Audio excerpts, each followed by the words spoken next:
சுலா, என்னால உன்னை குணப்படுத்த முடியுங்கிற நம்பிக்கை உனக்கு இருக்கா? நிச்சயமா இருக்கு. பிறகு ஏன் கேட்கல? உங்களுக்கு செய்யறதுக்கு நிறைய இருக்கு ரவி. பல பேருக்கு உங்களோட தேவை அதிகமா இருக்குன்னா நான் இதுக்கு பழகிட்டேன். சுலா, என்ன பாரு. உங்களை பார்க்கணுமா? எப்படி இருந்தாலும் என்னால உங்களை நான் பார்க்க உன்னோட முடியாதே. முகத்தை பார்க்கணும்.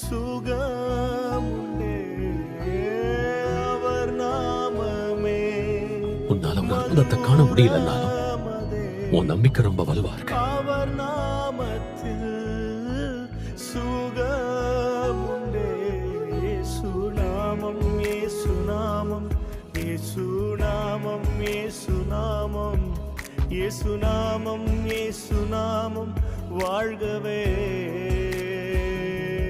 இயேசுநாமம், இயேசுநாமம், இயேசுநாமம், ஆமா, எனக்கு தெரியுது. இயேசுநாமம், இயேசுநாமம் வாழ்கவே.